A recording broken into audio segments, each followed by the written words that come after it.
GST Bar, Desh Ka Bharosa, Morphin, Reliance Industries Limited, Education Partner, Chandigarh University, Nutrition Partner, Uttam Ghee, Special Partner, Desh Bhagat University, Boparai Electricals, Jewelry Partner, Sham Jewellers, Digital Learning Partner, TCY Learning, Agri Innovation Partner, GSA Industries, Agri Zone, Associate Partner, Frontera Immigration.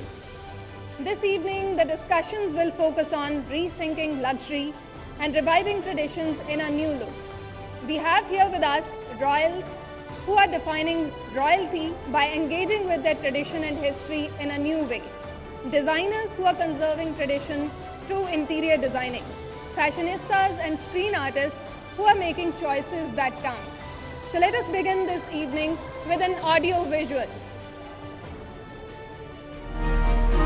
In the radiant glow of success and under the banner of News18 Punjab, the Aspiration unfolds as an extraordinary event for its second season, promising an experience that transcends the ordinary. As the sun sets, immerse yourself in a realm where dreams are not just dreamt but realized, where every individual story contributes to the vibrant mosaic of the human experience. Step into a world where the stars align, not only in the night sky, but on this stage, where artists, visionaries and trailblazers, along with esteemed figures from royal families, converge. From the glitzy glamour of the silver screen to the soul-stirring melodies of the music world. I'll now request Editor News18 India and News18 Punjab Haryana, Jyoti Kamal, to welcome our panelists for the first session, Rethinking Luxury. Jonita Doda, actor and fashion designer.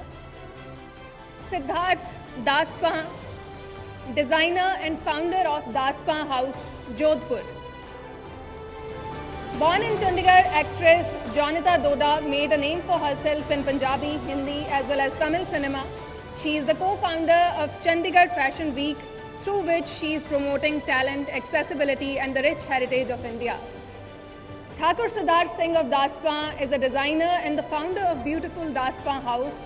It is a century-old family home in Jodhpur, which he has converted into a getaway. So let us begin with the first session, Rethinking Luxury. Over to you, Jyoti Kamal.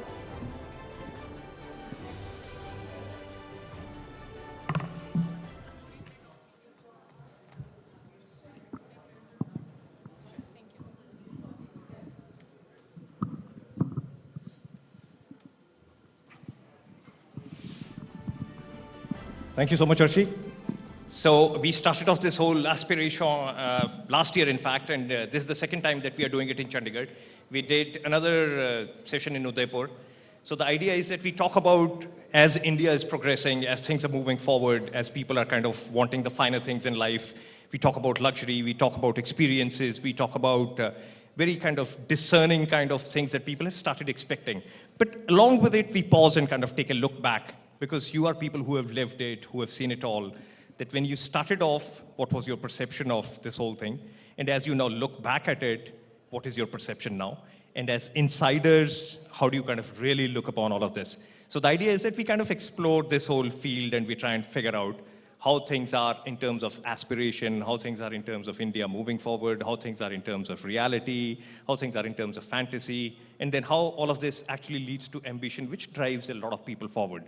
So Jonita, starting off with you, you're born in Chandigarh.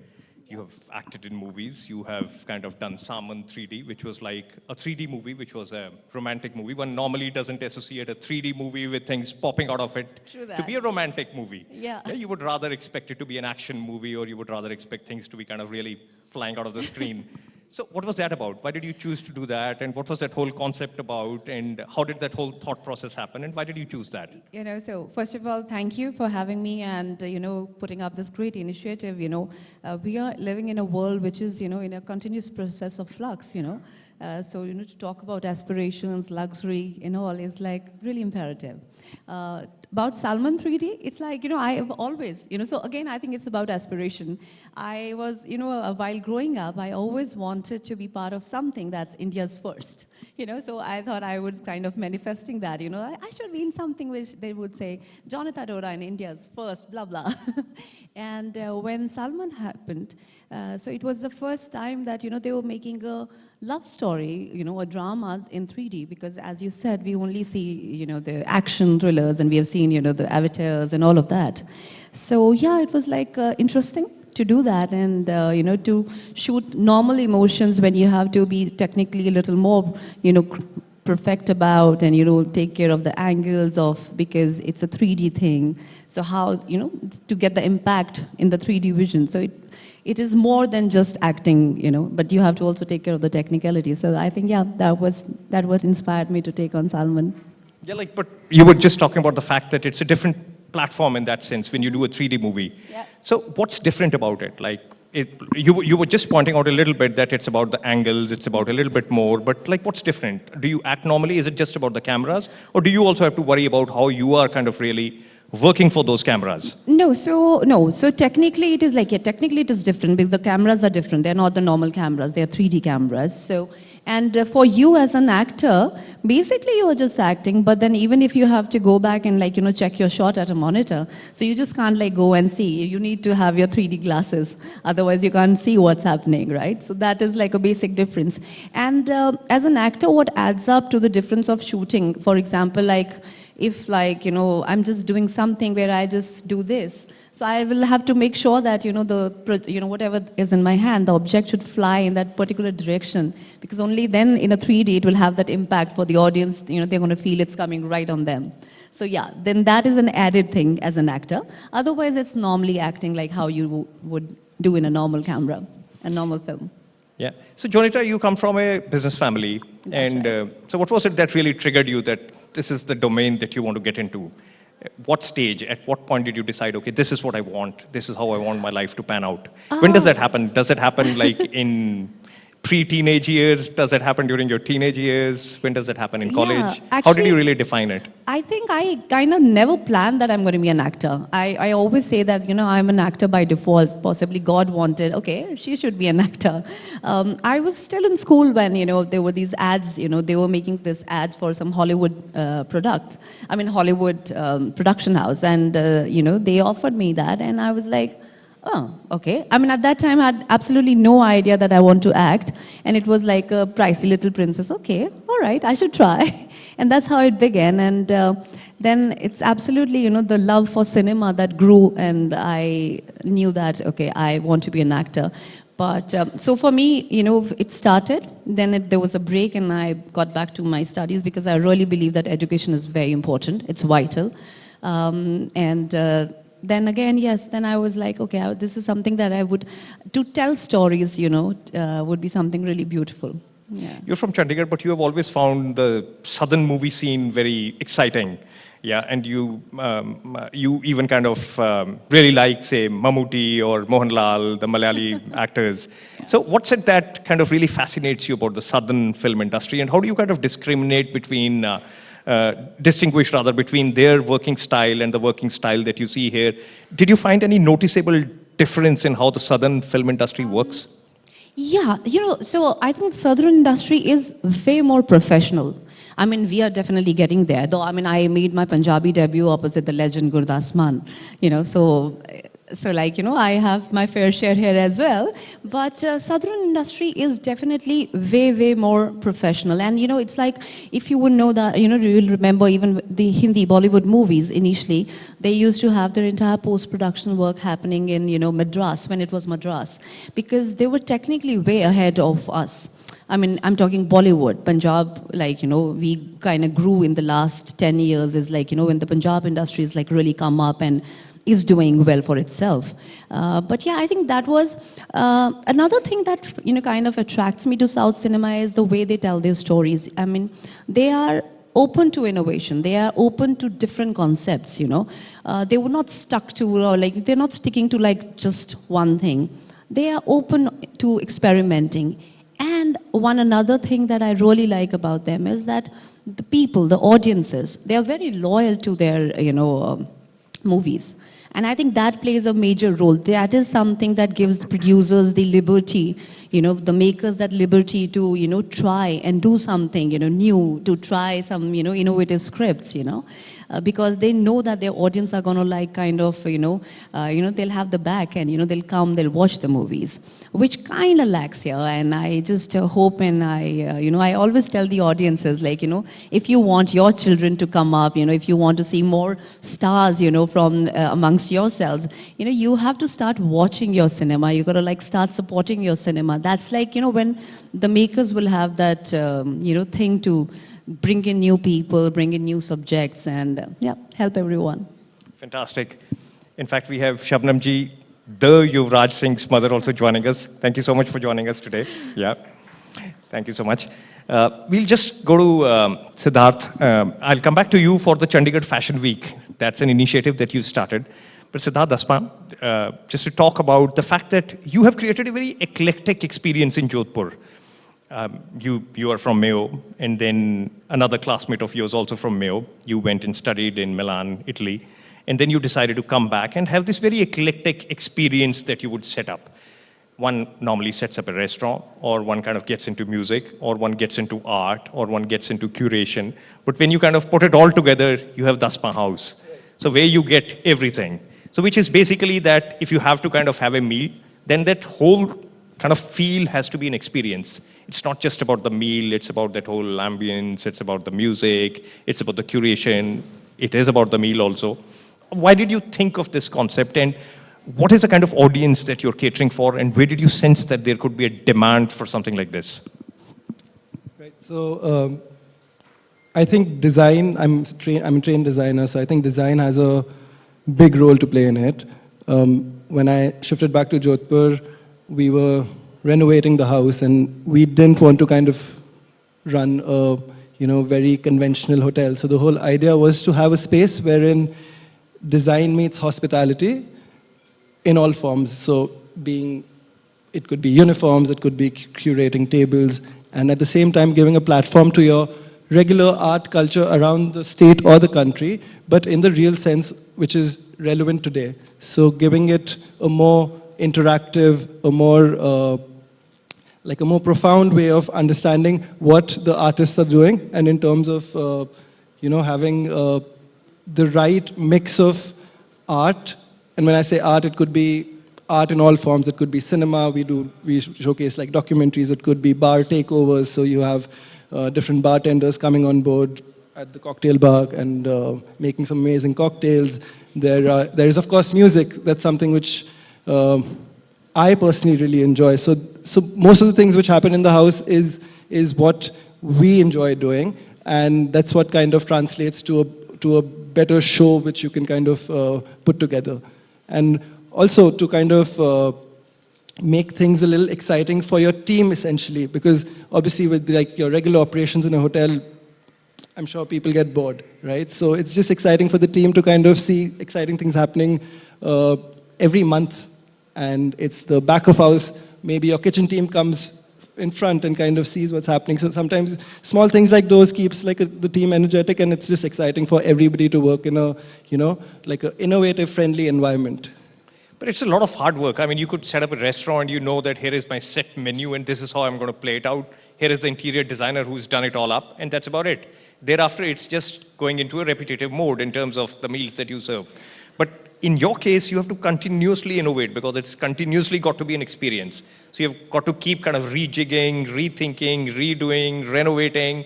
So isn't this like strenuous? And do you think there is going to be a phase where there's going to be a burnout? That, okay, I've had enough with this. Let me go back to a regular restaurant and kind of have a set menu, and that's about it.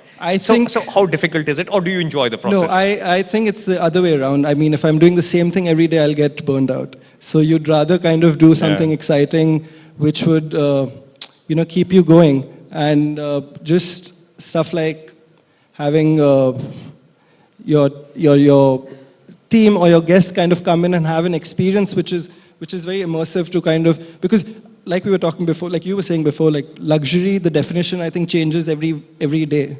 What people expect I mean, it's got nothing to do with wealth. I think it is first-hand experience of maybe catching a bus and going to a place back and beyond in Jaisalmer and spending a night under the stars. So it's basic stuff like that which can kind of be called luxury, and it's for that individual to go back home or wherever that individual is from and tell that story to friends, family.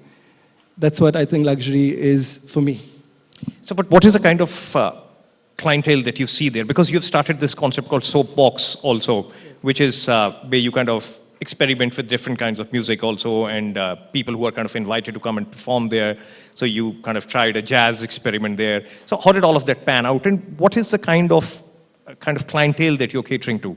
And especially when you look at Jodhpur, is it the people coming from abroad? And now that you have set this up, are you looking to taking this out from Jodhpur, or is that where you're going to keep it? Our audience typically would be, I mean, I don't want to put my audience in a box for sure. So somebody, I'm sure, like curious travelers, yes. Somebody who is creative and appreciates all forms of art for sure. And taking this entire idea away from Jodhpur and kind of doing a newer project is in the pipeline. So we're kind of looking at something in Goa, we're looking at something in Rajasthan. So it'll be like a similar project, but obviously stay true to, I mean, if you're doing something in Goa, so it'll be true to the roots of Goa and not kind of replicate Rajasthan to a Goa. Right. Right. Jonita, in fact, coming back to you, India is changing, Punjab is changing, Chandigarh is changing. You see all these new malls coming up. The whole airport road is coming alive with, I don't know how many malls are opening up. Yeah. So there was once upon a time when Elante Mall had opened up, and there was this whole feel that it's going to be swamped by people coming from rural Punjab, and then it's not going to be an experience. Mm-hmm. But even then, at least I used to kind of discuss with my friends that as people come in and when they see what's going on, they'll get exposed to it, they'll take some of those thoughts back with them, something will change there, they'll come back, again see something, go back. That's how development happens. You can't have development happen on its own. It will happen in pockets, and then it'll have ripple effects and it'll spread across. True. So that's how things move. And now you see that people are changing the way they're dressing up, the way they kind of look, the way they want to kind of see things. You see people, you see men buying colored pants, which earlier didn't used to really happen. It used to be generally grays and blues and blacks. But things are changing. Mm-hmm. So when you see all of that, and when you see your kind of initiative, which is Chandigarh Fashion Week, what is it that you're trying to do there? What is the bridge that you're trying to create there? So with Chandigarh Fashion Week, as you said, I am from Chandigarh, right? But I live in Mumbai. I love the city, and there's a vibe. We the Chandigarhians, we really know the vibe that the city holds. And I think there's so much that the city has to offer, and it's not just Chandigarh in itself. Because when I say Chandigarh, I feel Himachal, Punjab, Haryana, Punjab, they're all connected. Everyone's there in Chandigarh. So, the idea for Chandigarh Fashion Week was to have a platform, where, which is open to innovation, which is way more inclusive, and a place where, talent is nurtured and gets a chance to flourish. It's like, we of course have the best of the designers coming in, the best of the models, the supermodels, the top show directors coming. And then, have a platform where the artisans, the handicraft industry, and, people who possibly do not have those resources, but they have the great, amazing talent, they can come in.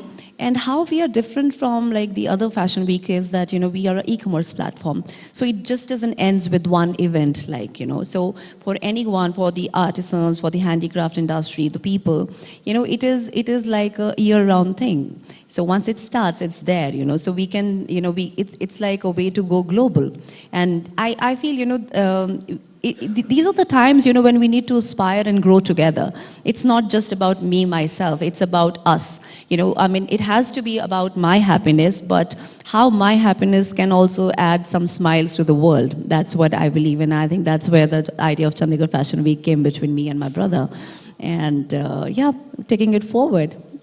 Yeah, in fact, when you talk about the different lines, one has to wrap one's mind around these words also, like something like haute couture, which is essentially made to order, something that you kind of really, which is supposed to be high fashion, which is made to order, which is how things were in India all along. Everything was made to order.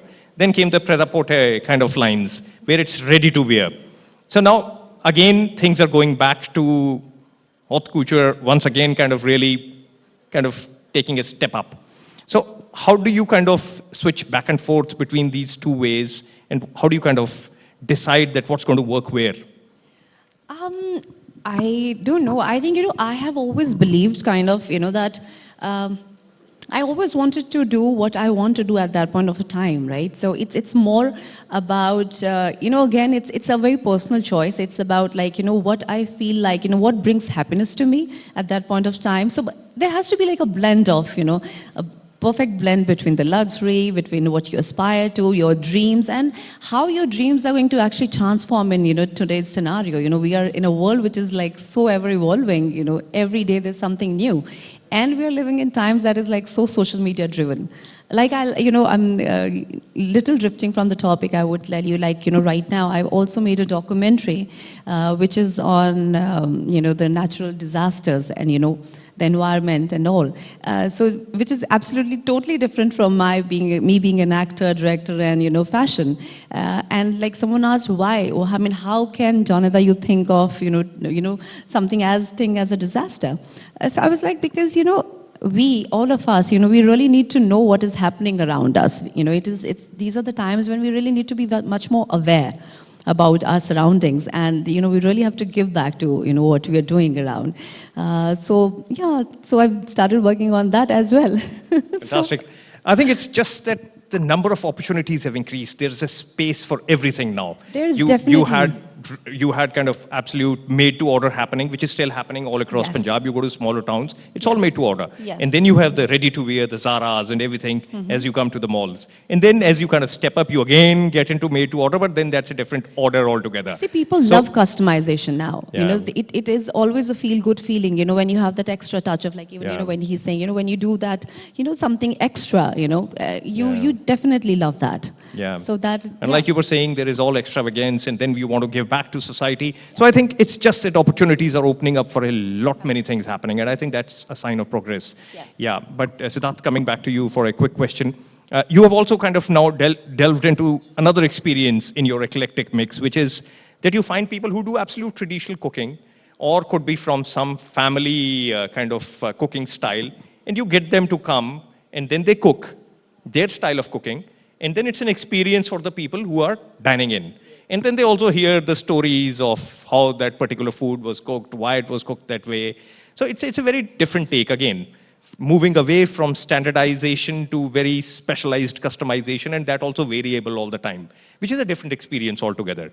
So again, how did you think about it? And then is it all based on reference, because there has to be some sort of a quality control, because it has to be somebody telling you that, okay, try this out, or you would do something, and how would you innovate? So again, what was the thought behind that?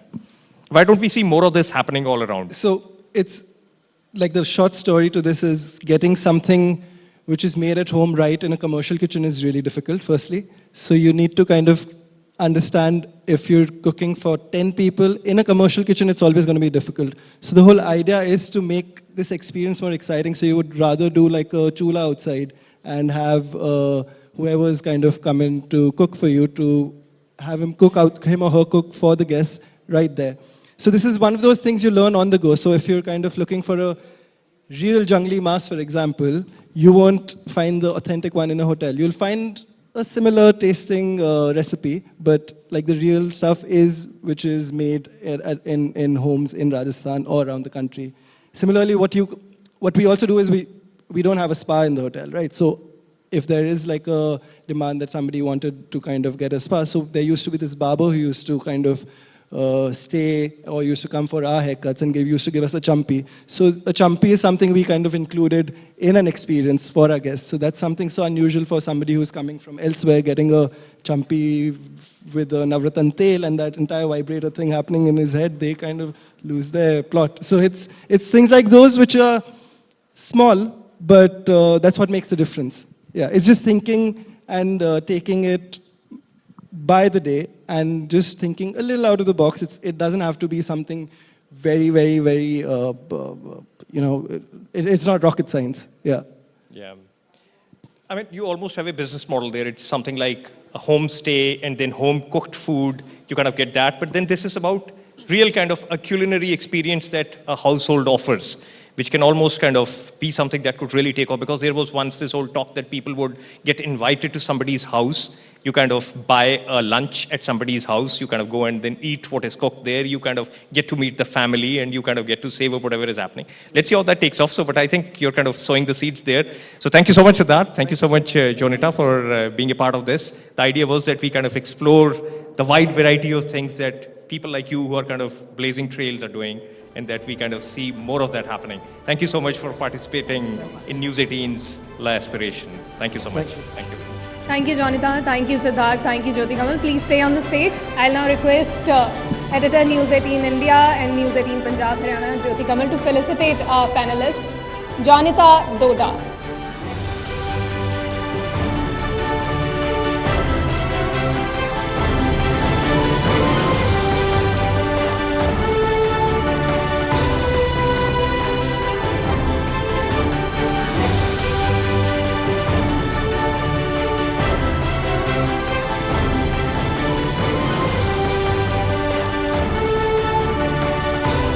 Thakur Siddharth Singh.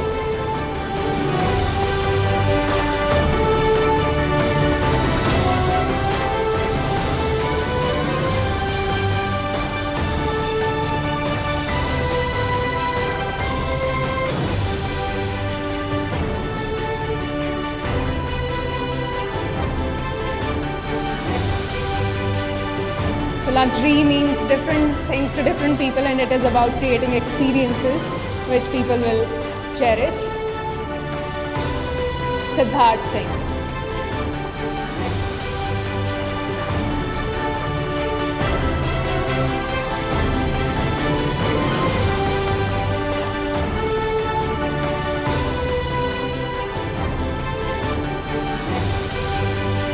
Thank you, Jonita. Thank you, Siddharth. Jyoti Kamalji, please stay on the stage. And with this, we'll now move on to our next session, Reviving Tradition. I'll now request editor News 18 India and News 18 JKLH, Jyoti Kamalji, to welcome our next panelist on the stage, Shan Bhatnagar, artist, collector and a maximalist interiors architect. Shan Bhatnagar is a painter, curator and interior designer whose vibrant artworks are a distinct take on the traditional temple art of Pichwai. He is also a conservationist, working to save the dying crafts of the country, and actively helps to incorporate crafts in interior projects and collectibles. He has worked with royal families of Rajasthan to design and renovate spaces. Let's begin with this session. We welcome you, sir. Over to you, Jyoti Kamal. Thank you, Archie. Thank you, Sean, for taking the time out and being with us here at La Aspiration. This is the second edition that we are doing in Chandigarh. So, starting off right away, Pichwai painting, that whole style, that whole art that you specialize in, that you're a master of, what is it about? Well, first of all, thank you so much for having me here. It's very special to be in Chandigarh because I actually grew up in Chandigarh. And I used to study at the Vivek High School. And I think that being here and seeing the homes of beautiful homes that exist in Chandigarh and how proud people were of the homes and the gardens that they had here has shaped me into who I am today. So I'm very happy to be here in Chandigarh, and thank you for having me. Speaking about Pichwais, I find them very aesthetic. I find them very regal. They have lots of stories. They are these wall hangings that are hung behind in Nathdwara at the temple of Sri Nathji. And so the word Pichwai really means something that hangs behind. Pitch means behind, and Wai means a textile. So the textile that hangs behind Sri Nathji is called a Pichwai. And why I got interested in it is because I was studying in Germany, and I studied art appreciation, and part of my program was about the Indian traditional paintings, and I chose Pichwai as my theme. So I feel that, it's got great meaning, great stories, beautiful subject, very ornate, and they're made in different parts, including Germany. So some of the net Pichwais were actually made in Nottingham and Germany, so it's, spread across the entire world almost. So you studied in Chandigarh. That's an interesting thing that you just told us about. Again, when did you kind of really think that, okay, this is something that I would like to kind of take as a profession? Because you have made a name for yourself. Your paintings are absolutely sought after. They are kind of hung in the best of places. The Reliance Foundation has them. So it's something that is in huge demand. But was there a point at which you decided, okay, this is what I want to do? Or did you kind of follow through with a traditional kind of learning course and then said, okay, let me experiment with this, and then the experiment turned into a profession? How did it go? Actually, it's all by default, I think. I was studying something totally different, but I was always interested in it. And I think reading about it, learning about it, that kind of got me more interested in painting. Actually, I don't do the pitchwai. I have my own take on the pitchwai. So these are oil on canvas, and then I embellish them. I stitch on them, and it's recreating the darshan that I've had at Nathdwara. So whatever I've seen. I mean, just to kind of add to the fact that you're saying that it's a different take, instead of using the natural dyes, you use oil paints. That's and right. secondly, you don't just kind of use natural dyes and kind of create a painting, you actually embellish it with Rajasthani jewelry, borders, motifs. So it's actually got a 3D feel to it. It's not a flat painting, it's got elements to it. So that's something that you have added to it, which has made it very unique and a very collectible item because of what you're kind of putting in there. Yeah. I mean, I don't intend it to be a collectible. I get so attached to all my paintings that You don't want to give them away. I don't want to give them away. But what I tried to do is to recreate what I've seen. And for me, I think that's most important. Mm-hmm. And if people love it and people like it, then I think that's even better. So I think the whole process is really a lot of fun. The reading, the knowing, getting to know the stories, finding out, various mediums that I can work with. I think that whole process is most interesting, and that's what I look forward to rather than the finished work, and then I get very attached to them.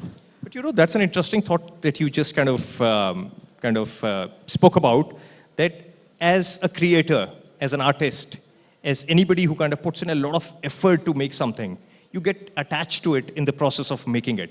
And as you get attached to it, you kind of form a bond with it in a way. Yes. And as you form a bond with it, now you don't want to let go of it. So how does that then turn into a profession? Because you have got to create this thing, build an absolute bond with it, and then at some point in time decide to give it away. I think that's where the value in art also comes in, probably. The more attached an artist would be to their art, I think the more valuable that piece of art would also be. I don't know, just exploring. That is how would you want to give away your art? Because you would form a bond with it. Yeah, initially it was very hard, but now it's okay. But forming a bond is really with the process, I feel. The finished work is fine. It's hanging in beautiful homes, and I like to see them sometimes in magazines and sometimes otherwise when I visit. But I think it's not about how the investment has grown and how valuable they are, but I think the whole idea of sharing Srinathji or sharing my love of Pitchwai with others, and then I also do these workshops and talks, and I'm writing a book right now on Srinathji so that younger children can understand this art form better. So I think that sharing it with others is more of something that gives me a better, gives me a high actually, to really share it with others. And I think that the bond is with the process. And I feel that this is the only time I'm going to do it, or I'll be able to do it, but it just grows and grows from there. Srinathji is the Balkrishan. So is there a spiritual angle to your paintings also, or is it a professional angle, or is there a certain spirituality that you sense? Because the images that I saw of your paintings, they've got a very distinctive style, even to the eyes, like you make them in that fish style of eyes. Mm-hmm. And then the colors that you use are bold, kind of, you would have a painting made with absolute black kind of shades also, gray shades. Right. So is there a spiritual kind of connect to what you're doing, or I mean, what is it? I think spiritual is the right word. I wouldn't say religious, but I do feel that there is a spiritual connect. If you talk about religious, then I'm not really a textbook Vaishnav, because I do whatever I want to do and I don't really want to follow any rules. But spiritual definitely does connect me to another greater self. And while I'm painting the whole, or listening to Haveli Sangeet or talking about it, it really does connect me at another level of spirituality. We are talking about luxury here. We are also talking about absolute high-end art, and art that takes a lot of effort. So even the last time round when we had this kind of Aspiration, the first round that we did, so we were trying to understand what does one really mean by luxury? What does it really mean? It's not what one traditionally thinks it is, that you spend money, you buy something expensive, that's luxury. Because luxury at the end of the day is something which is very exclusive, something which stands apart. And by the mere fact that it's exclusive and it stands apart, it has to be rare. And if it has to be rare, then it has to be built with that much effort and thought going into it, whether it's thought, whether it's effort, whether it's materials, whether it's craftsmanship, whether it's the idea. And that's what sets it apart, and that's what gives it its value. So is that how you define luxury? How would you kind of rate it? Because I would say even a temple which is made with huge, elaborate kind of efforts is luxury in a way. Because you could have made it simpler. But the very fact that you put in so much effort into building it, the kind of engineering cuts that you made to it, the whole effort that was put into it, would kind of put it in a different category. How would you like to look at this if you had to add to the exploration of the word luxury? Yeah, luxury I think is a state of mind. It's not how much work one has put in. I've seen beautiful temples that are very simple but aesthetically pleasing, and I've seen new constructed temples or buildings that have taken a lot of time but are very ugly. So and probably a lot of money, but they're extremely ugly and they're not inspiring at all. So I think luxury is really just a state of mind. It's aesthetics. It's something that pleases your senses. It's something that gives it. So it doesn't have to be expensive. It doesn't have to be just rare, but something I feel that more to it, something that is balanced, aesthetic, gives you a sense of pride, a nice feeling when you see it. I think all of that, buying an expensive bag, for example, can be termed as luxury, but that may not always be true. So I think that some things can be very ugly and still be expensive. And luxury is not really how much time one has spent on it, but what it gives you back. The stock market is something that people invest in. People invest in a lot of other things. You invest in property, you invest in the stock markets. Suddenly there is this whole trend of investing in art now. One is seeing a number of new, in fact, digital initiatives which talk about fractional ownership of art, that you don't have to buy something worth $1 million. You can probably put in $1,000 into it, and then expect that as the value of the art rises to $2 million, your $1,000 become $2,000. So how do you look upon this whole idea of art as an investment? And are you seeing this trend pick up? Are you seeing people queue up to kind of invest in art? It's very limited at the moment. I think it's only for the masters. Some of those artists are not even alive anymore. So I think it's something that doesn't affect artists who are living and working at the moment. Investing in art is a very different. The people who are investing in art may not be art lovers. They're just investing in an object.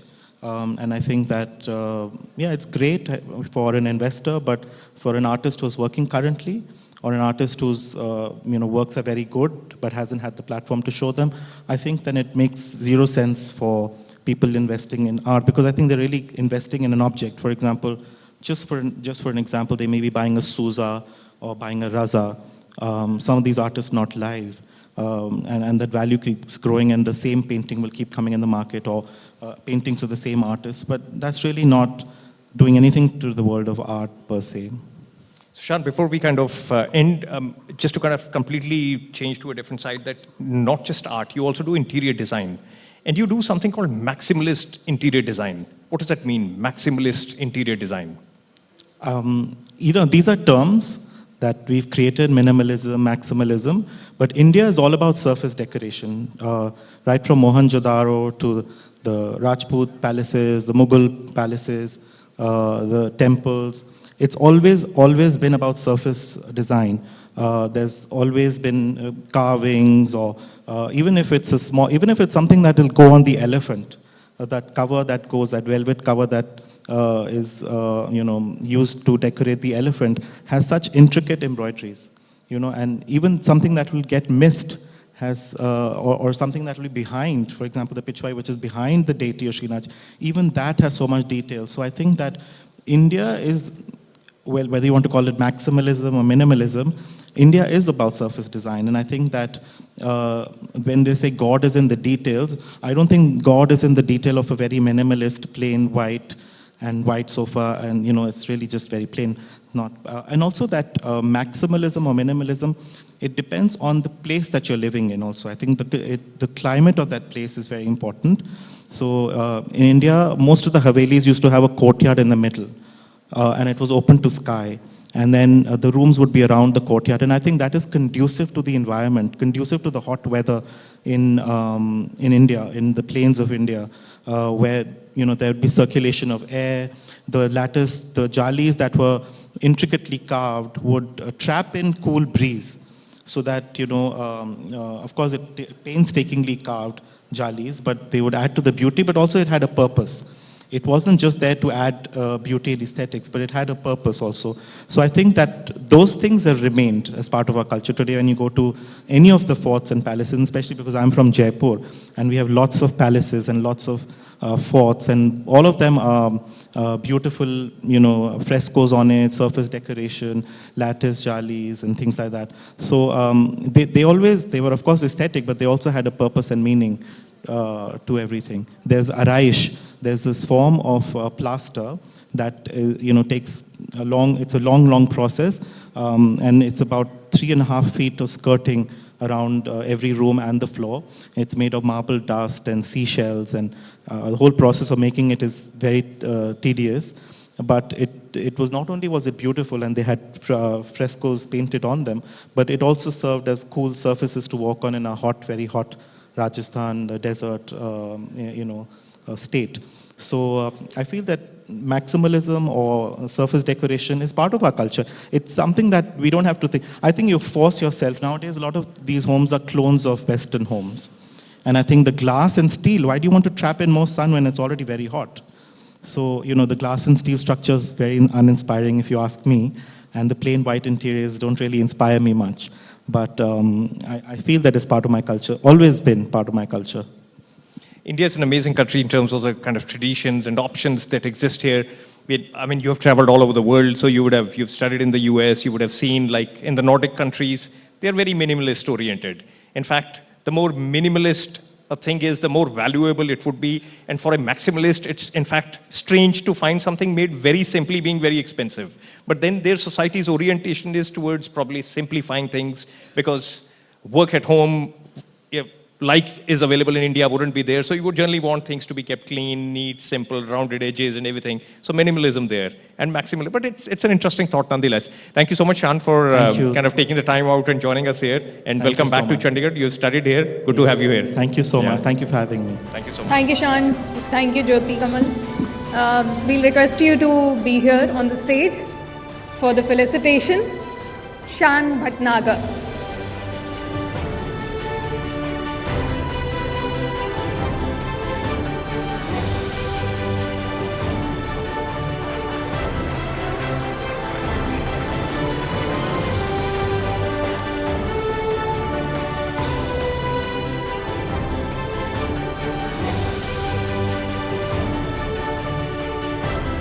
Thank you, Shan. I'll request Jyoti Kamalji to please stay on the stage. Now we'll move on to our next session, Redefining Royalty. I'll request Jyoti Kamalji to welcome our panelists for the next session, Alia Sultana Babi, Dinosaur Princess from Gujarat, or as she's known as Dr. Dinosaur, and Malika Singh Dundlor from Baisa's Adventures. Princess Alia Sultana Babi, the Dinosaur Princess, is the daughter of the late Nawab of Balasinore, who has been advocating for the protection and preservation of the rare dinosaur fossil site in Rayoli, near Balasinore. Converting her family home, the Royal Palace, in a heritage homestay, she has been successful in bringing recognition for the site. And daughter of the Royal Rajput family, Malika Singh leads Marwadi horse safaris in the Shekhawati region in Rajasthan. The indigenous Marwadi horse was revived by her father in 1985 by starting the horse safaris, and she took it a step ahead by founding Baisa's Adventures. Let us begin with the session. Over to you, Jyoti Kamal. Thank you, Ashi. Thank you so much. Alia, starting with you. Ji. An unknown fact, or maybe some people know it. Parveen Babi is from your dynasty, the famous actor. And your dynasty, of course, comes from Afghanistan, and then kind of the Babis settled down in this area of northwestern India and kind of made their strongholds there. How did you kind of really go from being somebody associated closely with royalty to actually making sure that dinosaurs in India get preserved? Because in Balasinor, that area that you come from, Rayoli, that village, there is this anecdote that is often recounted that you were kind of passing by and there were these flavorsome aromas coming from a hut there, and you kind of go in and there is this one lady who's known for her cooking, who's cooking something really yummy out there, and then you look at a mortar and a pestle that she's using to kind of grind the spices, and then when you look at the pestle, you see that it's an odd shape, it's like oval and it's got dots on it, and then you suddenly realize that it's probably a dinosaur egg, and you wanted that, but they wouldn't want to part with it till the time that you had to exchange a royal utensil with them, and then they gave you that egg in return, and that's how you kind of got that dinosaur fossil with you. And this is the Rajasaurus narmadensis that kind of is in that area. But how did you kind of traverse this journey of being a princess to actually making sure that dinosaur fossils are preserved in the Balasinor area of Gujarat, where you come from? First and foremost, good evening, namaskar. Thank you, News18, for having me here. Our pleasure. Yes, I come from Balasinor, which is one of its kind dinosaur region, and it is considered to be the world's third largest hatchery. So we are in the top 3, which for us Indians, it's a very proud moment. And how I came about in it is also, I was pushed into it by one of my media friends, that you must do something for the preservation of these fossils, because India has a lot to offer, but we Indians are not aware. And this is what I wanted every Indian to know, what all India has to offer. And today, after a long and arduous struggle of more than 27 years, we have a fantastic museum solely for dinosaurs in a tiny little village of Rayoli, which was not even on the world map. And when we have tourists visiting our place, you ask any child, what's your favorite dinosaur? They say T-Rex. Because they have been exposed to the world of T-Rex through the movies, the Hollywood movies. But do any one of us know that there are Indian dinosaurs with Indian names? I'm sure none of you know that. But there are more than 30 dinosaurs from India. One is named after Rabindranath Tagore. One is named after the Kota Formation of rocks. And the tiny little village of Rayoli also has a dinosaur named after it, called Rayolisaurus gujratensis. So it has Rayoli as well as Gujarat in it. And the king of all the dinosaurs in India is the Rajasaurus narmadensis, which had a horn on its head, which looked like a crown. So it's just a wee bit of an effort that I made to popularize the dinosaurs in India, because I felt, yes, today's generation needs to know about it. And I wanted to create something called dino tourism. You know, you have temple tourism, you have beach tourism, you have wildlife tourism. And especially after these movies, I created something called dino tourism. And today, the Dinosaur Museum is visited by thousands of people from all over the world. And I'm very proud of what I have managed to achieve for the tiny little village. And more, I'm proud because through the Gujarat tourism, we have managed to give employment to the local people. So that, I feel, is my biggest achievement. And when you come back to the egg, the interesting story, yes, I found this egg with a village woman, and she was using it to grind her masala. Little did she know that in reality it was a dinosaur egg. Because even today when you go to the rural areas, you don't find mixers and grinders in most of the homes. They use a mortar and a pestle, silbatta. And this particular egg was covered with chilies. So I very lovingly gave it a name, Masala Anda, which is in my possession. And Smithsonian did a fantastic story on the fossils that I have, the fossil site, and about my family. So was this Rajasaurus a big dinosaur? Because I've seen images of it. It looked like a Tyrannosaurus, but a smaller version of it. We call it the Indian cousin of the T-Rex. It had a horn on its head, which was the most distinguishing feature. It was approximately 30 feet in length and weighed approximately 4,000 kilos. But the recent research says that it had a more ferocious grip, much more than the T-Rex. So it was an ambush predator. So yes, when the tourists visit the museum and they do a tour with me, I definitely managed to change the mindset of the children. And instead of loving the T-Rex, they start loving the Rajasaurus. Great. And in fact, the name itself is the royalty of dinosaurs, Rajasaurus, probably because of the crown that it had. For two reasons. First and foremost, because it had a horn on its head, which looked like a crown. And secondly, possibly, I'm not too sure about that, but I would like to say, because it came from the princely state of Balasinor. That is why, mighty king of the Narmada.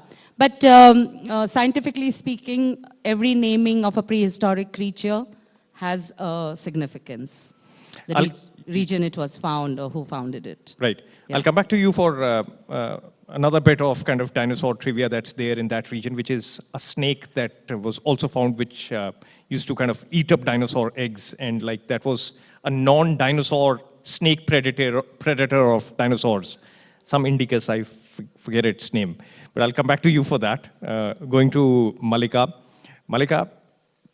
Good evening. Yes, good evening. And thank you so much for, a very different outfit in terms of what you do in terms of preserving the Marwari warhorse. The most famous of them all, of course, is Chetak. When we kind of talk about a warhorse in India, it was Chetak, Maharana Pratap's warhorse. And eventually, they kind of started losing their kind of value in folklore and journal presence till the time that your father really decided that the war horses had to be kind of preserved. And that's when the tourism started. That's when the safaris started. Yes. What kind of a war horse was the Marwari, or is the Marwari war horse? Okay, so Khamagani to everyone. And thank you for having me here. Our pleasure. So the Marwari horse is, I'm not too loud, right? Because my voice is already husky. No, perfect. Okay, so the Marwari horses are very well known as war horses. But as you said, after the Britishers invaded and, a certain time, they were sort of getting lesser known.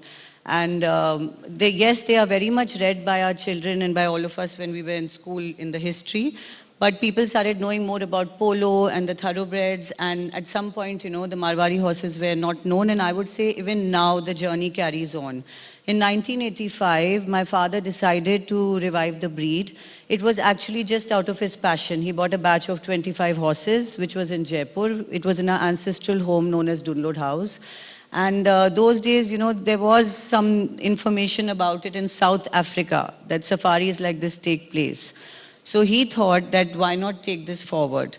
So we started doing horse safaris, which was a way for equestrians from all over the world to come and experience India mounted on the horse. And of course, it was something which, began as his own passion to revive the breed. And then we realized that people from all over the world really appreciated it. They wanted to know about the unique war horse. And so forth. There were times when we used to be my father used to be 6 months on a horse, like from all the way to October to March. And then we have off season. Now, coming back to me, looking at this since I was 13, I guess I would say it also came genetically. And when you are around, a family where someone is so involved in horses, it automatically becomes, a part of your life. So, yes. Yeah, but when you look at these war horses now, they are in this safari that you run, and it's an amazing experience that you offer in that whole Shekhawati region of Rajasthan. And people come, they do not know riding, and then they have to figure out how to ride this horse. And then, but after they figure it out, it's a magical experience of actually going out for 2-day safaris on horseback. How did you kind of really make all of this work? And are people afraid of kind of learning to ride a horse for the first time? These are war horses. I mean, in one's imagination, they come across as kind of war horses, yes. Really. So, I mean, how did you kind of blend the two? This whole safari thing, people not knowing how to ride horses, getting them to really mount the horses, getting them to form a bond with the horses, and then actually taking them out there. How does this whole process work? Like if suppose one amongst us who doesn't know horse riding turned up for your safari, how would it work? Will we get to ride the horses? Yes, yes. So there are two things to your question, so I'll have to answer it separately.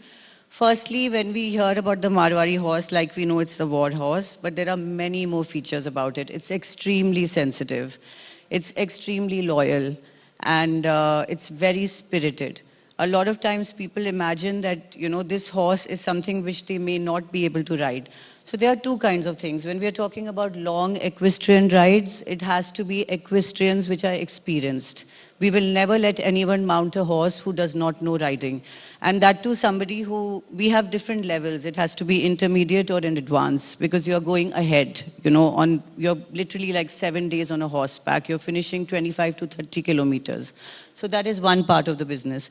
Now the second thing is, Baisa's adventures happened in 2019 because I myself been on horse safaris with my father, and I wanted to open the world of Marwari horses to everyone.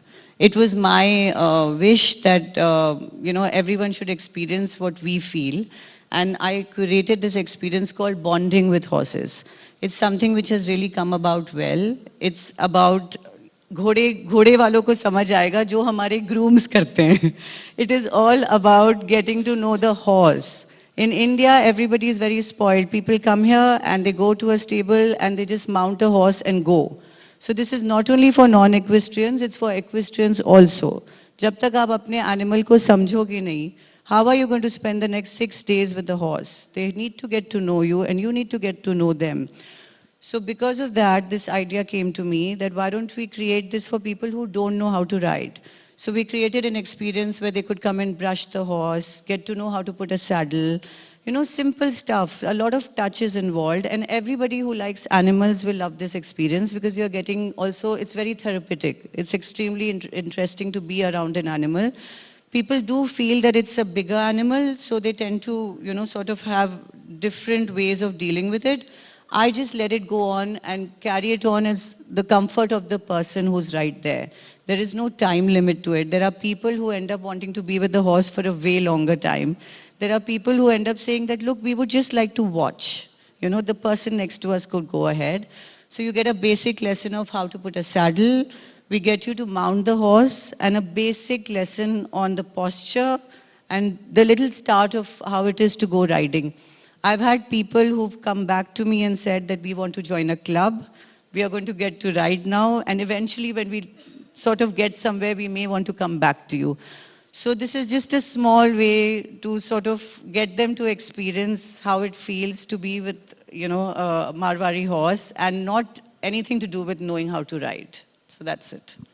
Thank you so much, Malika. It's so amazing that people like you and Alia, who have been associated with royalty and absolute high ends of luxury and everything, really kind of make sure that those communities where you kind of have your ancestral places, where you have your family homes, people around are also a part of your initiatives now.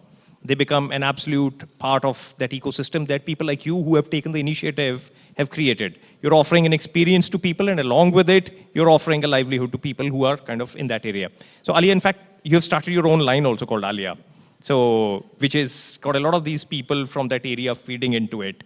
So how did you kind of decide that, okay, this is how I'm going to make it all work together so that it becomes a viable business model for everyone? And thereafter, you can really focus on what you want to do, which is taking care of the dinosaur fossils. Because a lot of that area still gets vandalized. Despite the fact that it has such a rich presence of fossils there, they're all over literally. Like you were talking about Smithsonian. In Smithsonian, again, there was this description that you actually stand up on a slightly raised hill and then you kind of describe and ask, what do you see there? So people say that we just see some rocks, bushes and stuff. And then you say, no, that's the head of the dinosaur, that's the body of the dinosaur, that's where the tail starts and goes, whatever fragments are available there. So similarly, there are dinosaurs all over the place and fossils everywhere. So do you find it a challenge in terms of how these fossil parks are not really that well cared for? There are these fossils that are there. You have kind of filled that gap there. And that ecosystem that I was talking about, that whole business ecosystem, which can help sustain and support all of this. As I said earlier, I created something called dino tourism. So actually, my parents were the pioneers who who started the Heritage Homestay, which is called the Garden Palace Heritage Homestay in Balasinor. So we started with just one renovated room. And at that time, I think Gujarat was not even on the tourist map. Seeing to our neighboring state of Rajasthan, where it was like every tourist wants to go to Rajasthan, but no one wanted to come to Gujarat.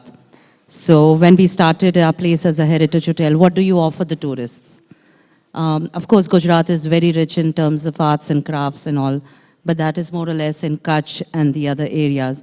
So when it came to Balasinor, what were we going to offer the tourists? The dinosaur site was discovered in 1980s, but as I said, not much was done about it. And the second famous thing of Balasinor is the cuisine, which my mother tried to revive. And this is not Mughlai cuisine. We call it the signature Balasinori cuisine. So my mother was teaching the cooks, teaching the chefs the recipes which she had inherited from her families or from the other families, whether they were our own families or the other royalties. And she, in her own way, through hosting food festivals across India in five-star hotels, be it the Taj or the Grand Maratha and all, she was showcasing the cuisine of Balasinor to the world. And these were all age-old recipes. And the same kind of food we are serving our guests at the Garden Palace Heritage Hotel. Of course, now my mother has retired, and she's passed the baton on to my brother and my sister-in-law. And in this way, when you try to revive the cuisine, you are also giving employment to the locals, be it the chefs, be it the waiters, the room boys, or you get the local musicians. So we also played host to Maharaja's Express, which is a super luxury train. And it came to Balasinor for nearly 8 years. And I think Balasinor was the only destination in Gujarat. And we were giving them a traditional welcome. So how were the locals benefited? They were the Shehnai Walas, they were the Dolis. So they were getting employment. We had the dancers, we had the Siddhi Dhamal dancers who were performing for them. And this is what is happening today also for any tourist who wants to have this kind of an experience. You want to learn cooking? As Siddharth Daspa said, we also do that. You want to learn a traditional cuisine? We will do that for you. So this way we are trying to revive our heritage and maintain it for the future generation. India is such an amazing country. The idea of getting you all to kind of join us for events like this is to kind of actually showcase what all is happening in India. You as a dynasty come from Afghanistan and you come to Gujarat. And then you just mentioned the Siddhi dancers. The Siddhi dancers were slaves who were brought in by the Portuguese from Africa. And now they have kind of... Also by the Nawabs of Junagadh. By the Nawabs of who were my Junagadh. ancestors. Yes, absolutely. They have also become such an integral part of society, these Africans and royalty from Afghanistan, and then the Maharaja Express coming in, and people, so much is going on in India. Malika, another quick question for you before we wrap up. Marwari war horses, you are kind of using them, or you are kind of really being able to take care of them because they have become a part of the safari tourism circuit there. Then you have other race horses which are also bred for racing.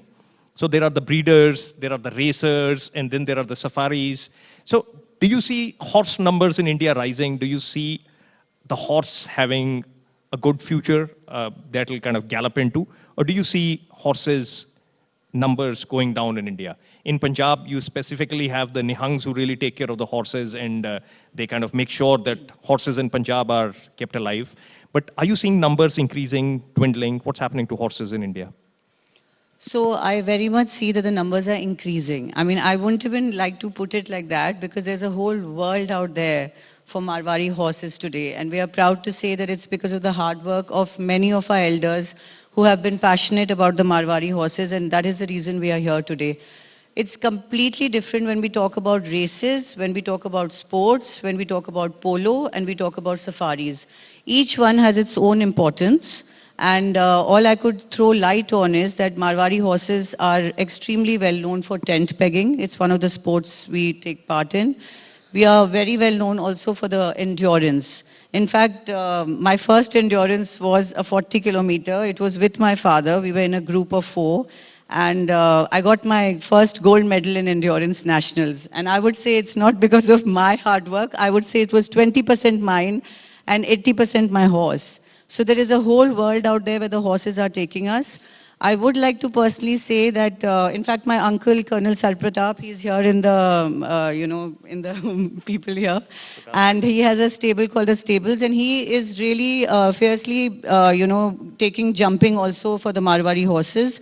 And that is something which I'm interested in also.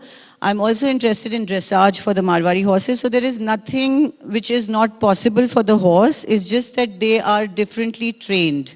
So you cannot have a safari horse which will also do a jumping. But that's about it. The journey from here, I would say, is just only begun.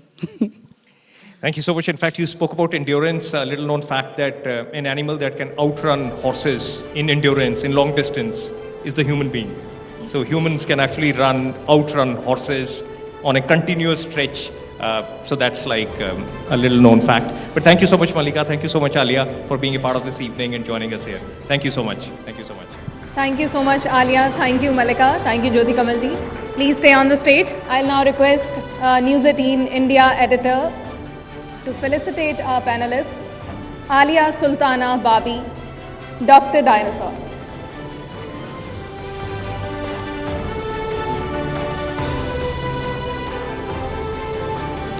And Malika Singh Dundlod from Baisa's Adventures.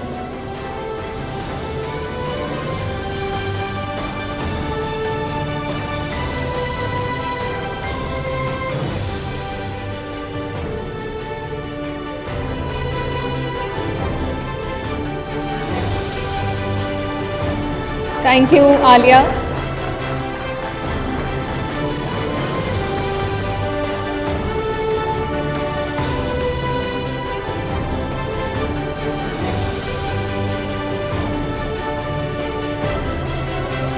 Thank you, Malika.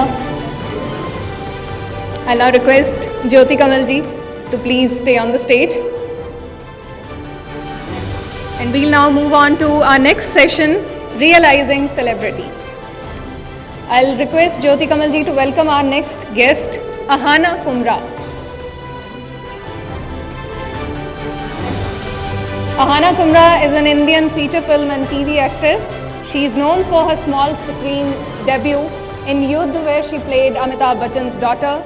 A versatile actress, she is praised for her character Leela in Prakash Jha production Lipstick Under My Burqa, directed by Alankrita Srivastava. Let's begin with the session. Over to you, Jyoti Kamalji. Thank you, Archie.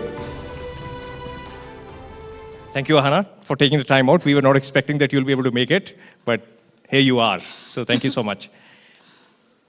You are not somebody who was like born into the film industry. You're not like somebody who was from the film industry in terms of family lineage or anything.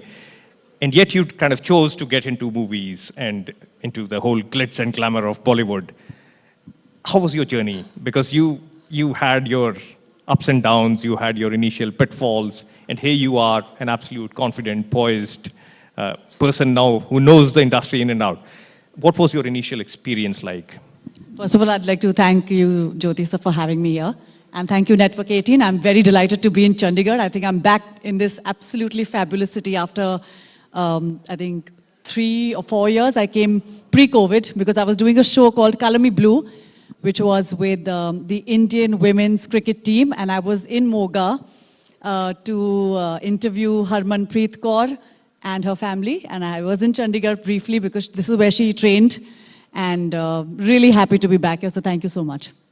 And I'd like to say thank you to Niharika, who's sitting right there. She's a friend of mine. Hi, guys. Chandigarh is a really beautiful city. I think one of my favorite cities because it's really well planned. And I love coming back here. As actors, we are very, very lucky and very fortunate that we live many lives. We travel to many cities. We get to meet so many people, and I was so happy to see the dynamic ladies who were sitting right here with their absolutely wonderful stories. Sometimes I feel, I think we're really lucky that we attend summits like these, that we get to hear such incredible stories, because I think in Bombay, we live in a bit of a cocoon. हमारे वहाँ या तो फिर आपको सिर्फ film stars मिलेंगे, film वाले लोग मिलेंगे, थिएटर के लोग मिलेंगे. So it's really nice to sometimes come here and listen to these stories because you actually realize how incredible, all of India is and what kind of work people across this country are doing. Coming back to my journey. So no, I'm not from a film family. My mother's a police officer. She's been in the police for 40 years. She's DSP UP Police. My father works in a pharmaceutical industry. He used to work for Lupin Laboratories, and he lived most of his life in Russia. So I grew up in a very fiercely independent, women-oriented home.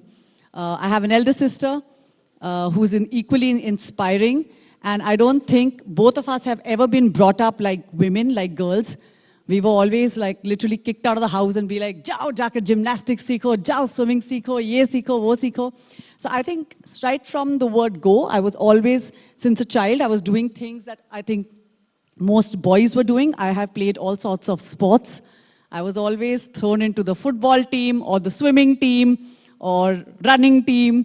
So I was always out in the mud fighting the boys. So I think that fierce independence comes from there.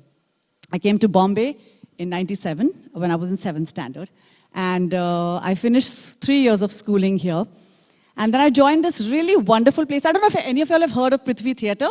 Yeah, of course. Which is, yeah. So Prithvi Theatre was it's my home, like my second home. And maybe home to many, many actors in Mumbai. Because हम लोग जो film family से नहीं आते, हम लोग theatre से शुरुआत करते हैं. तो मेरी शुरुआत theatre से ही हुई है. And I joined the Prithvi Theatre. I met Shashi ji there. He was the first person who ever felicitated me after a theatre workshop of 12 days. And I kind of realized, I think I must have been 14. And I was like literally in like these purple color spandex and pigtails and braces and, not knowing what the world of glitz and glamour is. Because when you don't come from film families, the kind of grooming that I see these young girls, these 15, 14, 12-year-old girls have, where mothers are like, beta, ye mat karo, yahan kharoch aa jayegi, ya aise mat karo, tum kali ho jaogi. We were never told those kind of things because I came from a family where my masis are all police officers. So I've grown up in a Kotwali where I saw criminals getting beaten up, where I saw people getting jailed, where I saw like my mother speaking to a criminal or interrogating people in a way that I think very few. So I was never like pampered. So I didn't know it better. So I think humne bahut dhakke khaye hain before I really, jumped into the film world. I did theatre, and I continue to do theatre.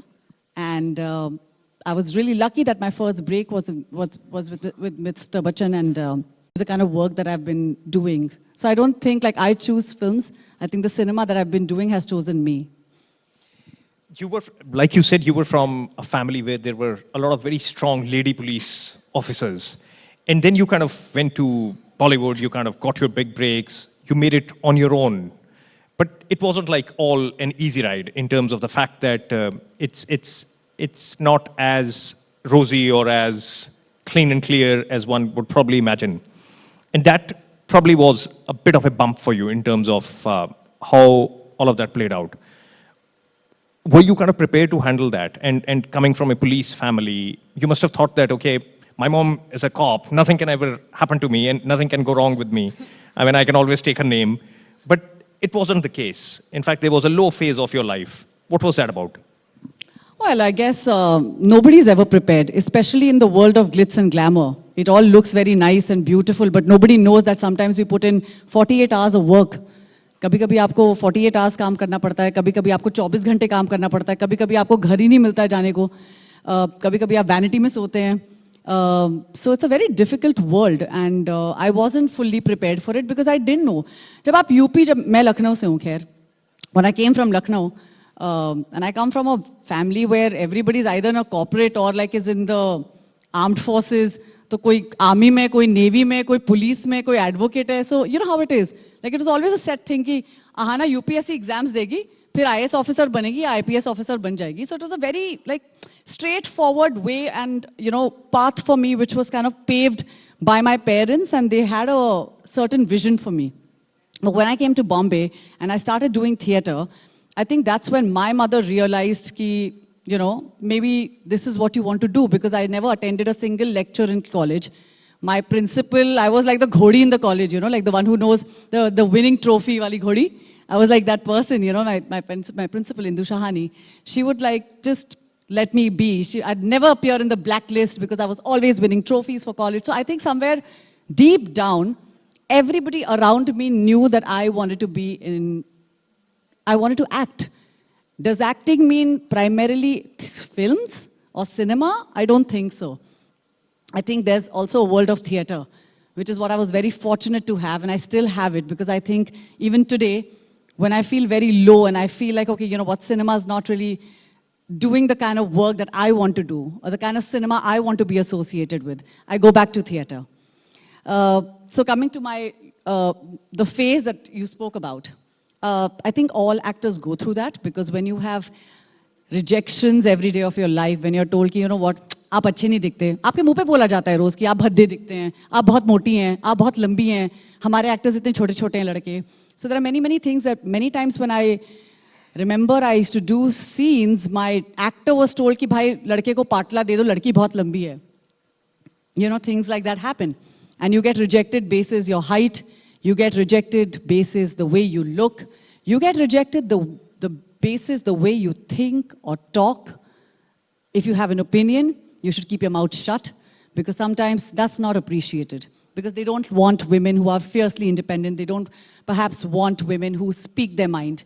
But there was a phase when I felt that I was not getting the kind of work I wanted to do, because I did a very, very interesting film. I did a film called Lipstick Under My Burqa, yes, of course, yeah, which was my first film. And that film is about 4 women in small towns. So it was me, Ratna Pathak Shah, Konkana Sen Sharma, and an absolutely wonderful Assamese girl called Plavita. And we shot in Bhopal. The film was produced by Prakash Jha and eventually distributed by Ekta Kapoor. And then we had a very long fight with the Supreme Court because they had banned the film in India. And the film had already traveled to 5 countries. And I went to attend the first premiere in Tokyo. And I still remember, I was at the Tokyo Film Festival. We were walking the red carpet. And there was Meryl Streep walking right ahead of me with Shinzo Abe, who was the then Prime Minister. And this was the first time I was attending any premiere of any film that I had ever done in my life. We didn't even know what clothes should we be wearing at a premiere. We didn't have stylists, we didn't have makeup artists, we did our own makeup. We wore whatever clothes that I could get. There's a market called Manish Market in Andheri. And if anybody's aware of Bombay, there's a market called Manish Market. And I still remember I had got a gown stitched. And at the red carpet, somebody asked me from the Tokyo media, the Japanese media, they asked me, who are you wearing? You know, we are not wearing a Ritu Kumar, I'm not wearing a big brand. At that time, I was just like, oh, I'm wearing Manish Malhotra. And then somebody behind was like, Malhotra? And I'm like, no, like Manish Market, you know. I got my own gown stitched. So I think like these are the things that we learn.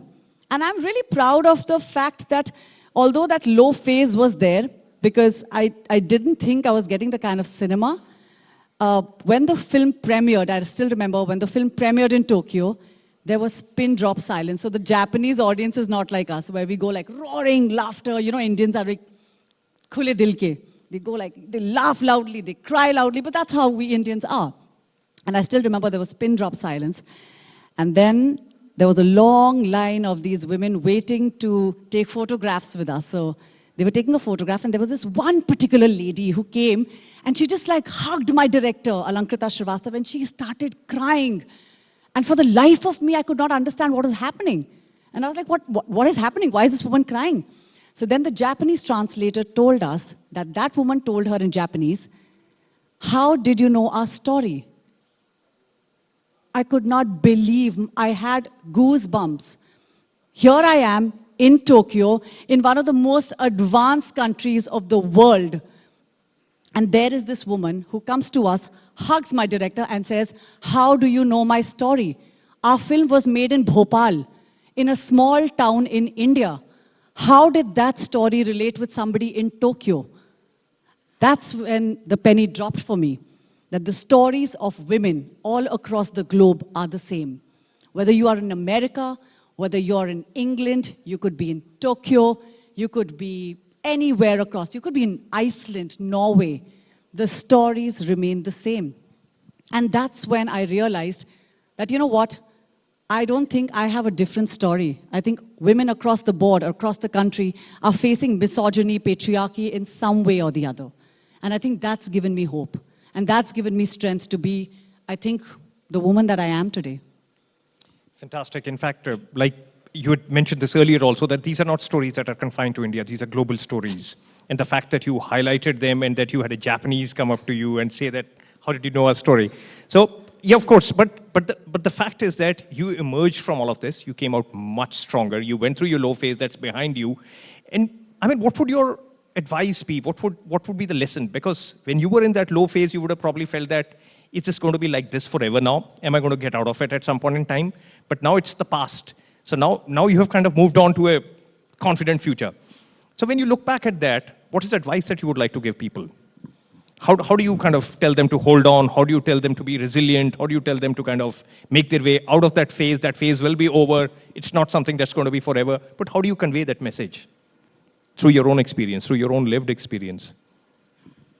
I think the one rule or the one thing that I have always lived by is the show must go on. And that is something that I think every artist kind of swears by. And life goes on. And this too shall pass. I think these things I learn every day.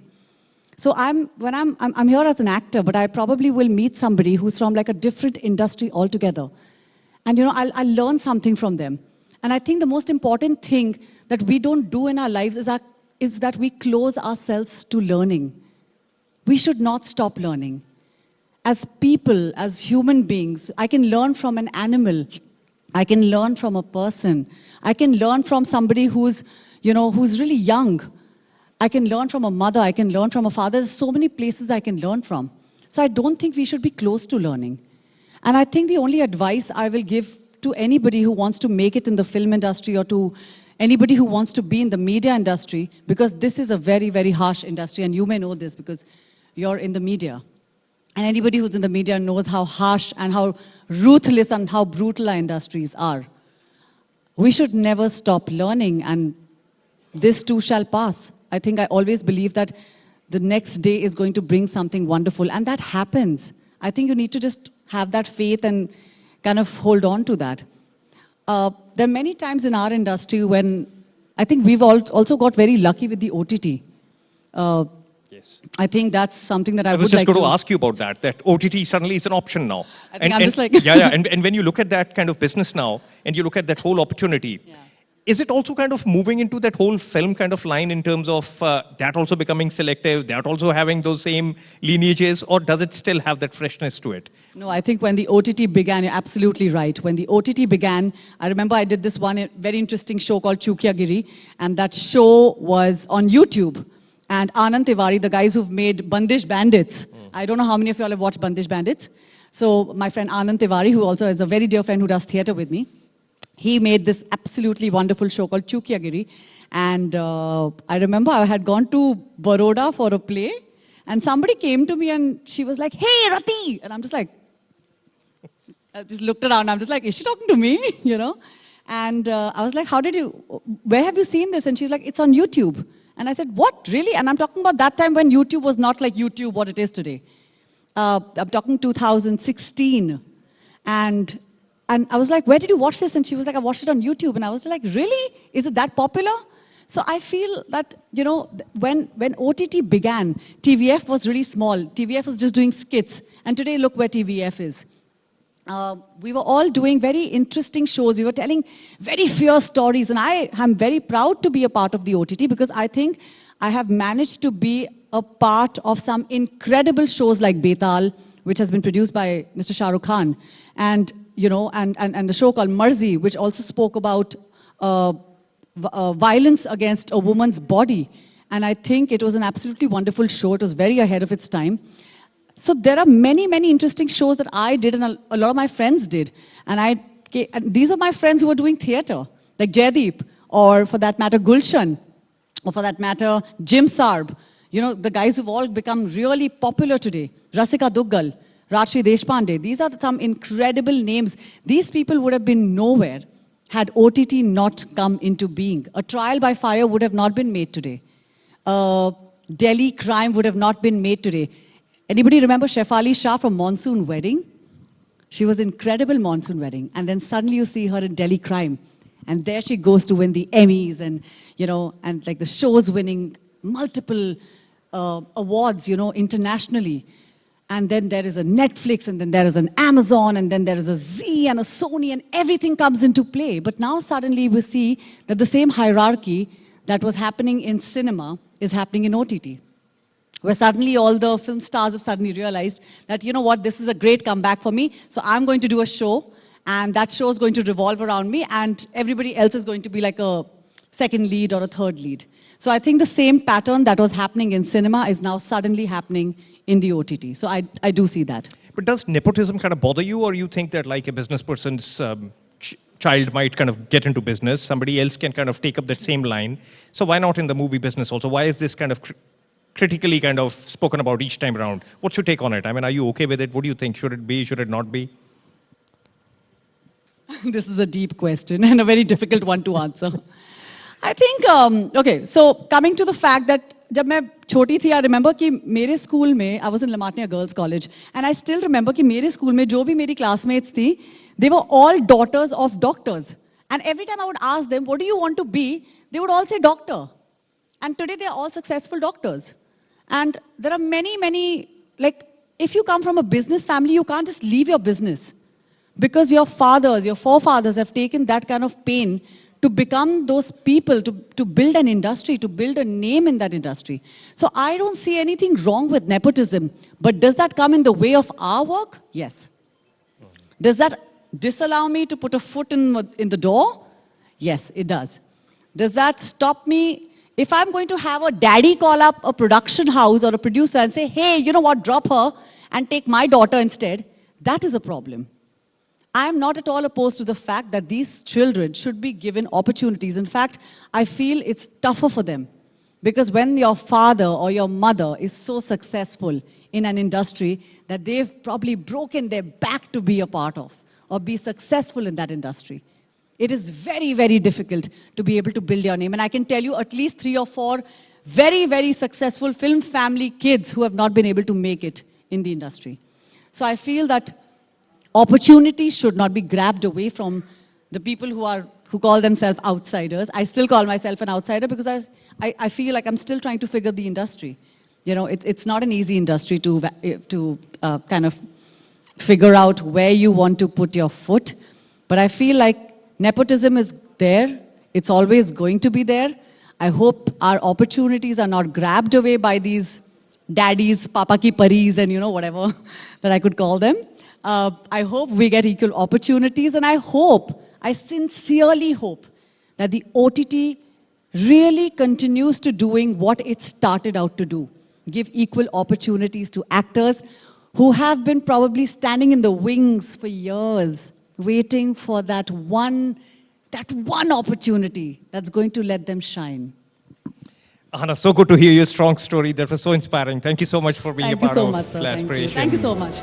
Thank you so much. Thank you so much, Ahana. Thank you, Jyoti Kamalji. Please stay on the stage. I'll now request editor News 18 India and News 18 JKLH to felicitate Ahana Kumra.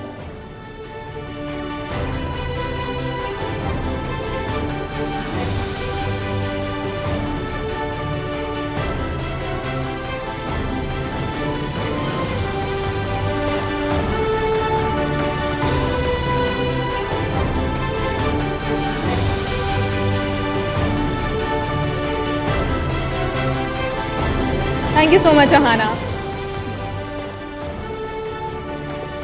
Jyoti Kamalji, please stay on the stage. I'll now request editor News 18 India to welcome our next panelist, Niharika Raizada, who is a scientist and an actor. Crowned Miss India UK 2010 and a runner-up at Miss India Worldwide 2010, Niharika Raizada defines herself as a scientist with acting abilities. She is the granddaughter of music composer late O.P. Nayyar. She has worked in films like Masan, Total Dhamal, Suryavanshi, and so on. She still continues with science as well as acting. Welcome, Niharika. So with this, we'll begin with this session, Reimagining Talent. Over to you, Jyoti Kamal.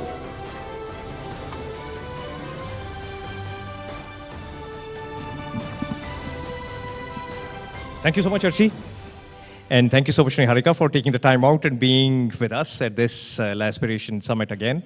And like you were saying, that you have been a Miss India UK, you have been a Miss India International runner-up.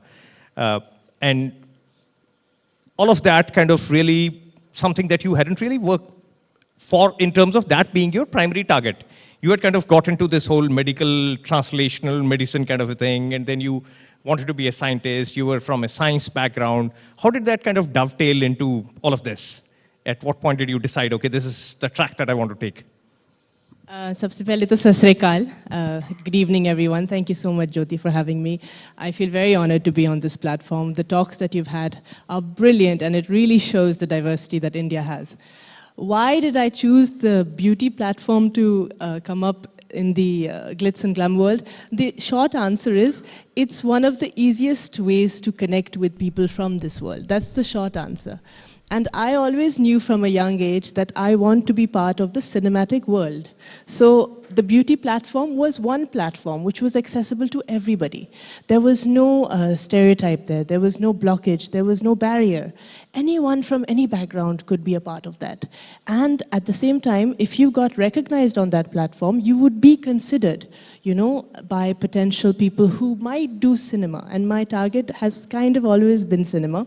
Why have I pursued academics? Because I truly believe that one has to mentally challenge themselves. And I think that despite having your artistic flair, you must have a very strong academic background.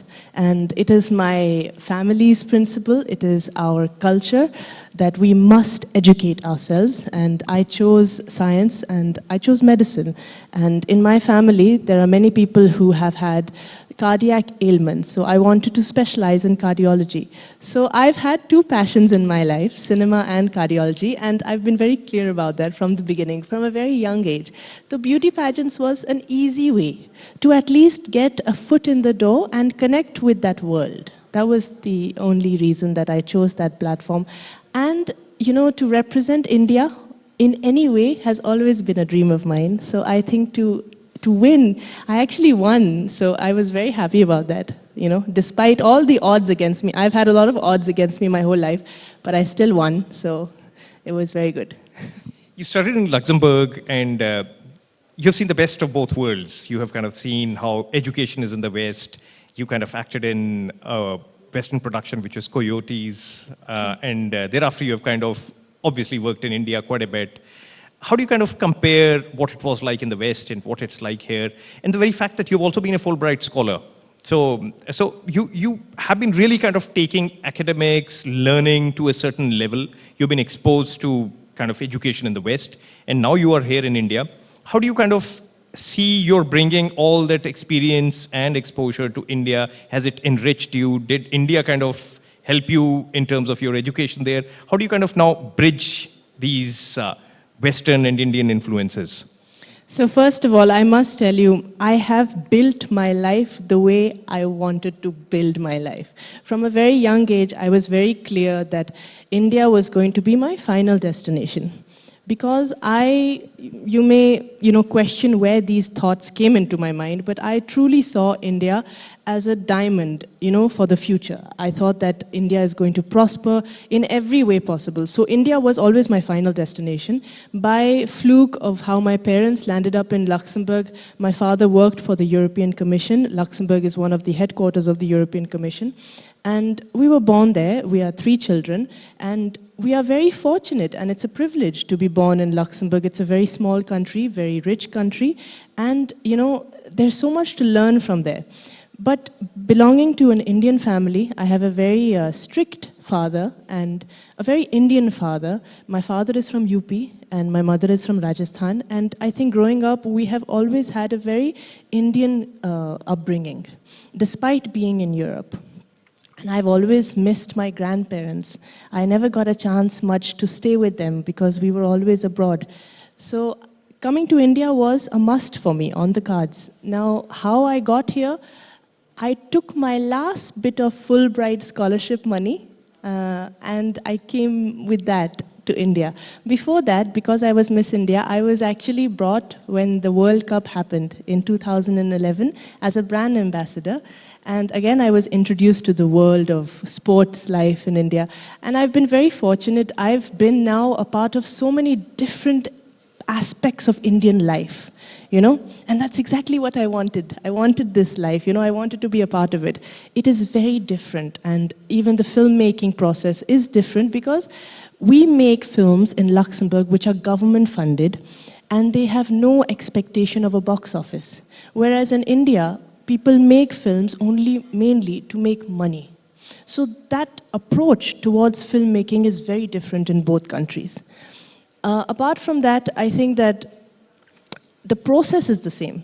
I think when you go on set, I've done, like you said, I've done this French web series show called Coyote, and it's the same process. You go on set, camera rolls, action happens, and then the actor performs. So that's not different. But the reasons why people make film in Europe and the reasons why people make films in India is very different. Very different. You are the O.P. Nayyar's granddaughter. Yeah. You could have chosen something in music, though of course you did kind of pursue music also, and you have also been a classical dancer. But is that something that you think you could have kind of taken forward? So maybe my... And what are your memories of O.P. Nayyar ji, and what is it that you recount? You said that you didn't get a lot of time, but still. We've been brought up on his music. सारे उनके जो गाने हैं, मतलब मैं जब से 5 साल की हूँ तब से मैंने उनके गाने सुने, सब गाने सुने. मतलब मेरा शायद सिनेमैटिक बिगिनिंग ही उनके गानों को देख देख के है. मधुबाला हो, माला सिन्हा हो, आशा पारेख हो, कोई भी हो जिन्होंने उनके साथ काम किया हो, तो that is what I think fascinated me as a child, because we were really exposed to that music.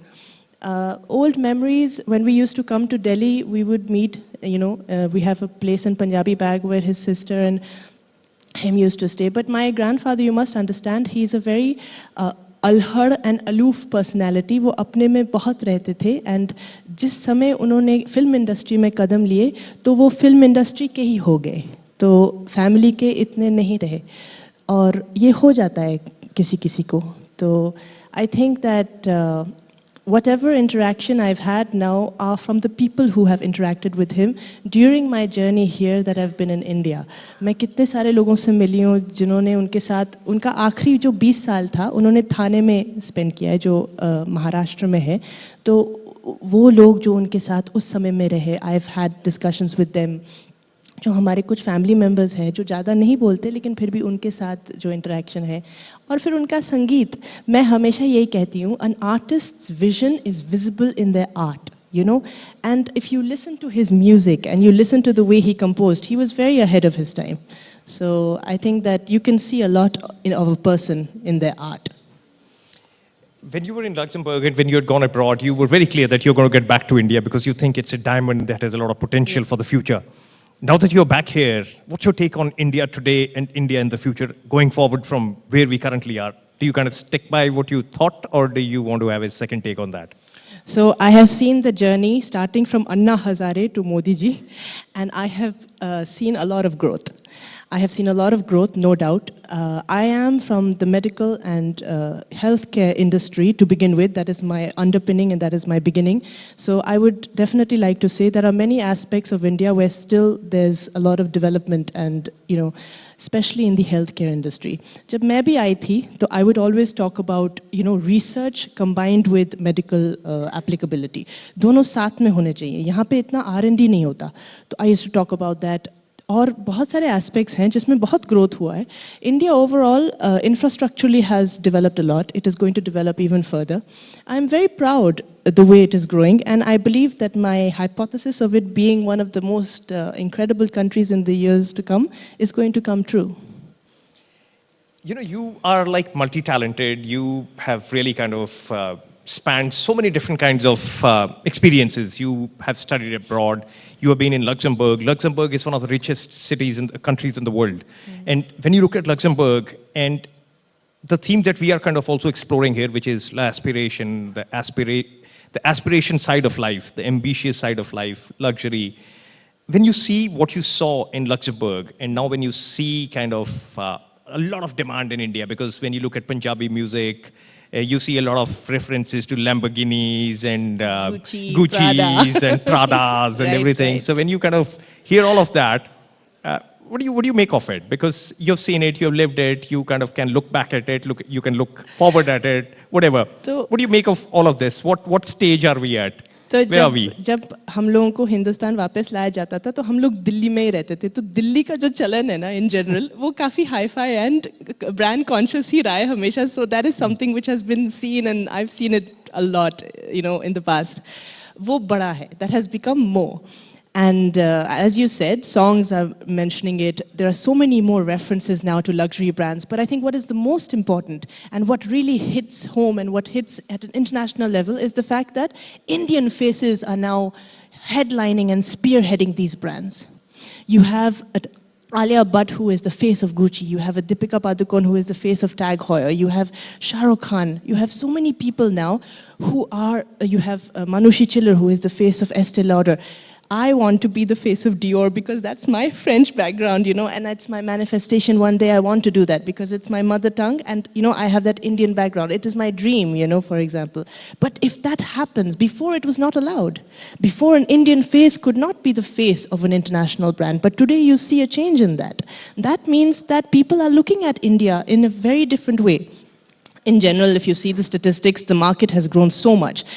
Already the consumption of luxury brands in America has been already $1 billion industry, but here it is growing by leaps and bounds, and they say by 2030 or by 2050 it might be a $9, $10, $12 billion industry. तो जहाँ लोग हैं वहाँ पैसा है और वहाँ पे luxury brands तो दिखेंगे ही दिखेंगे. तो India is going to obviously, I think, conquer the luxury image in that sense, and it is not something which is new to us. I think that India हमेशा से सोना की चिड़िया रही है और रहेगी, and that is my belief. I really believe in that, and हमें बस वापस वो सब मिल रहा है जो हमारे पास पहले से था, जो हम वापस से recultivate कर रहे हैं इस जमाने के हिसाब से. तो ऐसा ही है. Fantastic. Niharika, we can't let you go without your kind of multi-talented skills and multilingual skills actually, and being O.P. Nayyar ji's granddaughter, all of that, where we are going, so you can kind of really put it all together and then sing something and then kind of translate it into different languages, and let's see how it goes. मैं गाना तो नहीं गा पाऊंगी, मेरी अभी तबीयत इतनी अच्छी नहीं है, लेकिन एक बहुत मशहूर गाना है मेरे सनम का, 1965 फिल्म का, बिस्वजीत और आशा पारे का. उस गाने का नाम है जाइए आप कहाँ जाएंगे. तो इस लाइन को, जाइए आप कहाँ जाएंगे, ये नज़र लौट के फिर आएगी, अगर मैं अलग अलग भाषा में बोलूँ तो फ्रेंच में बोलेंगे où irez-vous, votre regard reviendra encore. That's in French. German में wo gehst du, wird dieser Blick wieder zurückkehren. In English, where are you going, this gaze will return once more. In Spanish, donde irás, esta mirada volverá de nuevo. And मेरे Luxembourg की भाषा में wo geht ihr, das Block gibt That's like all the languages. You want to set it to music now? I have to sing it. Yes, no, absolutely. all of them in all those of them. languages. नहीं मैं वैसे गा लूँगी. Let's see how it goes. I'll sing just the Hindi version because वो French वाला बैठेगा नहीं उसके. Let's try it. Let's see. I'll sing the Hindi version. All right. Okay. जाइए आप कहाँ जाएंगे, ये नजर लौट के फिर आएगी, ये नजर लौट के फिर आएगी. Thank you. Fantastic. Do you want to try that in French and in German? Try one. Let's see how it goes. Oh, how can you put it? Okay. Okay, let's try. Oh. Où irez-vous, ce regard reviendra encore. Bas itna sahi, I can't do more than that. All right. Thank you so much, Niharika. It was fascinating listening to you and your kind of spanning so many cultures, languages, fields of study. It's just mind-boggling. Thank you so much It's so for having impressive, and it's so heartening to see Indians like this. Thank you so much. Thank you so so much much. for being a part of our Thank show. you for having me. Thank you so much. Thank you, Niharika. Thank you, Jyoti Kamal ji. Please stay on the stage. Now I'll request Jyoti Kamal ji to felicitate our panelist, Niharika Raizada.